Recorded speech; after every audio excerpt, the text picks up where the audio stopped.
Ibihe byiza ko dukurikiye muri iyi video reka turebere hamwe ibinyobwa umuntu wese atakagombye kunywa bitewe n'amasaha agiye kubinyweramo. Mu by'ukuri kubinywa ntacyo bitwaye, ariko bitewe n'amasaha n'ibihe turaza kugusobanurira aha ngaha bishobora kugutera ingaruka zikomeye cyane, bikaba byanangiza umubiri wawe. Uribaza aya masaha se avuze iki? Ibi ngibi nibyo nyine ndaza kugusobanurira bitewe n'ibinyabutabire biba muri ibyo binyobwa, bitewe n'uko umubiri wawe uri gukora muri icyo gihe n'ibindi byinshi. Rero kurikira buhoro buhoro kugeza ku musozo kugira ngo wumve amakosa ugenda ukora unywa ibinyobwa mu masaha atarabugenewe. Njye nitwa Dr. Safari Bizimana, mbashimiye ko mudukurikiye.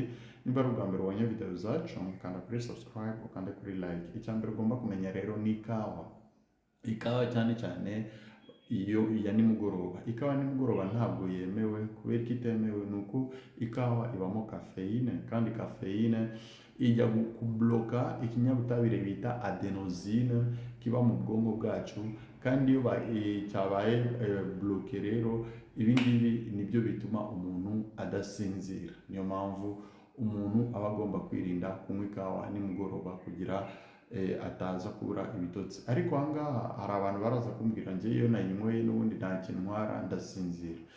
Aha ngaha ngomba kugusobanurira ko hari uburyo butandukanye bwo gusinzira. Ushobora gusinzira nyine ariko mu gitondo ukabyuka wumva ufite amavunane, wumva usa nkaho utarangije ibitotsi.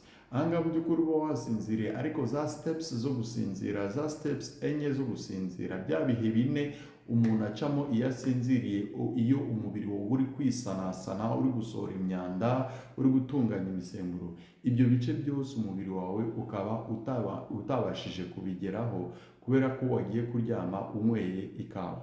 So urumva rero wowe ushobora kunywa ikawa ugasinzira, ariko ubwonko bwawe ntiburuhuke neza kubera ko mbere yo kujya kuryama waba wanyweye ikawa.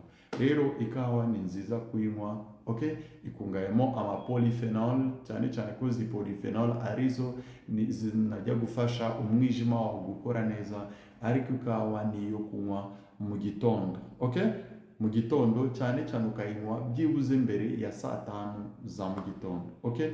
Iyo utangiye kuyinywa nyuma saa 9, saa 10, saa 11 nimugoroba mbere yo kujya kuryama, uba uri kwangiza ubwonko bwawe, umubiri wawe utabizi. kandi mu by'ukuri iyo uyinywa mbere iyo ari gufasha umubiri wawe, umwijima ugakora neza, bityo rero n'izindi ngingo zawe zigakora neza. Cyane cyane nuko tuzi ko umwijima ari wo fatizo y'umubiri wacu, kuko umwijima niwo ukora imisemburo, niwo ukora amaraso ahagije, niwo ubika, mbese niwo ukora byinshi. Ibyo tuzabisobanura mu buryo burambuye, kuko nababwiye ko muri minsi iri imbere ndaza kugenda basobanura uburyo ingingo zacu zigenda zikora, n'uburyo wagenda wirinda kuzangiza bitewe n'uko no kutagendana n'uburyo zikora. Ikindi cya kabiri rero turaza gukoraho tudatinze ni amazi akonje.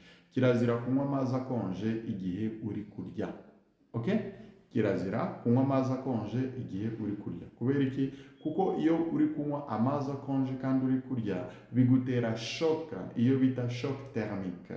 Urabizi igifu cyawe kugira gikore ya acide iraza gusya bya bindi uri kurya, kiba kigomba kuba ku bushyuhe bwa degrés Celsius 38. Iyo unyweye amazi akonje rero uza kugabanya bwa bushyuhe bw'igifu cyawe, bigatuma igifu kigabanya acide iri gukorwa. Bityo rero bya bindi uri kurya uri kuvanga n'amazi akonje bikabura uko bigogorwa na cya gifu, ari nabyo bikuviramo kugira ama-acide menshi, kugira amagaze menshi, apana ama-acide, amagaze menshi. Wagira amagaze menshi ugatangira gutura amangati, ugatangira gutura imibi, ugatangira gusuragura, indika kurya, indika byimba. Kubera iki? Kubera ko kumenyera kunywa amazi akonje uri kurya. Ni byiza rero kwihangana. Amazi akonje niba ushaka kuyanywa, yanywa byibuze iminota 30 mbere yo kujya kurya, kuko muri iyo minota 30 igifu cyawe kizabasha kongera gushyushya y'amazi ari mu gifu, yandi wanyweye akonje, uze kurya y'amazi yashyushye yamaze kwivanga na acide, maze urye neza. cyangwa unywe ayo mazi akonje nyuma y'isaha umaze kurya. Aha ngaha ntacyo bizaba bitwaye. Okay? Ikindi cya gatatu rero ugomba kumenya ni ukunywa jus d'orange cyangwa juice y'amacunga cyangwa y'amaronji. Okay? Iyi jus ugomba kuyirinda igihe uzi ko ugiye kunywa nta kindi kintu wariye. Kubera iki? Kuko muri iyi jus haba harimo acide citrique. Iyi acide citrique rero yo umenyereye kunywa iyi jus y'amaronji kandi utariye, ituma igifu cyawe gikora acide nyinshi. Iyi acide yaba nyinshi mu gihe kinini bikaba byatuma utangira kurwara igifu, ukaba wagira ibisebe mu gifu, bikaba byanageraho igifu cyawe gipfumuka, bikaba byarangiza ubuzima bwawe. Kandi ari akantu koroshye cyane kunywa juice gusa. Rero tangira kwirinda iyi juice. Igihe cyose ugiye kuyinywa, make sure yuko hari ibindi ugiye kurya biri kumwe nayo. Ikindi ugomba kumenya ni icyayi cya mukaru.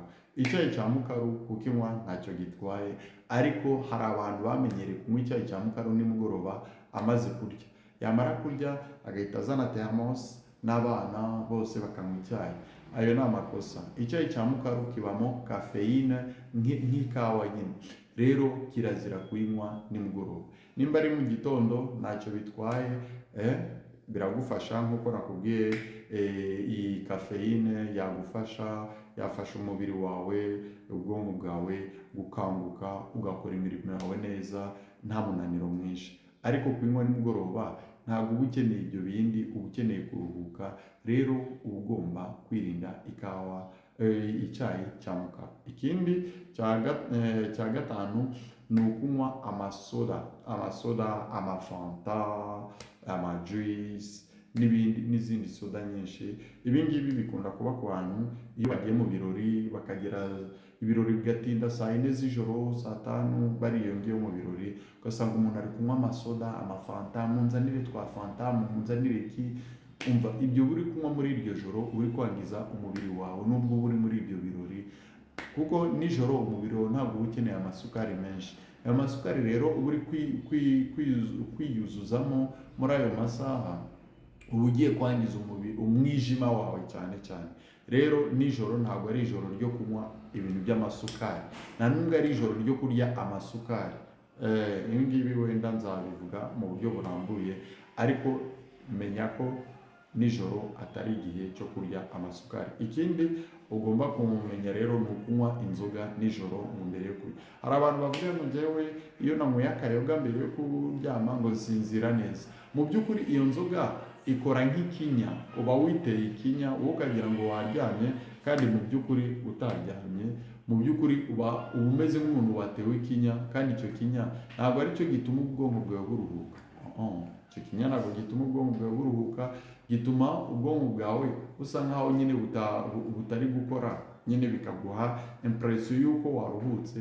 Ari nayo mpamvu usanga abantu baryama banyweye inzoga, arasinzira ariko yagera mu gitondo akabyuka swat umutwe uri kumurya, cyangwa akabyuka yumva yavunitse adashaka kubyuka. Ni uko ubwonko bwawe buba butaruhutse nyine.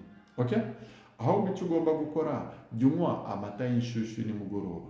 Amata y'inshyushyu ni meza kuko abamo tryptophane, kandi tryptophane niyo ituma umuntu asinzira neza. Jya unywa amazi mu gitondo, amazi ashyushye cyane cyane. Aya mazi ashyushye ya mu gitondo atuma umubiri wawe usohora imyanda. Okay? Wasohora imyanda, ya myanda yose umubiri wawe wari wabitse nijoro uryamye, umubiri wawe ukayisohora, maze ubuzima bwawe ukagenda neza. Ariko nanone kunywa nk'aga smoothie wikoreye, ugafata avoka, ugafata watermelon, ugafata karoti, ugafata tuvuge nk'imwembe, ukabivanga ukabishyira muri blender, maze ugakora jus yindi ifashe cyane imeze nk'ikivuguto. Biriya biragufasha, bikongera imbaraga, bikakongera intungamubiri, bikakongera amavitamine, bigatuma umubiri wawe ukora neza. Ariko ikindi ugomba kumenya, ugomba no gufata cyane nimugoroba, ni ugufata icyayi cya cinnamon, clou de girofle na hibiscus. Cinnamon, clou de girofle, hibiscus. Ibi ngibi iyo ubivanze nimugoroba ukajya kuryama, ubwabyo biragufasha.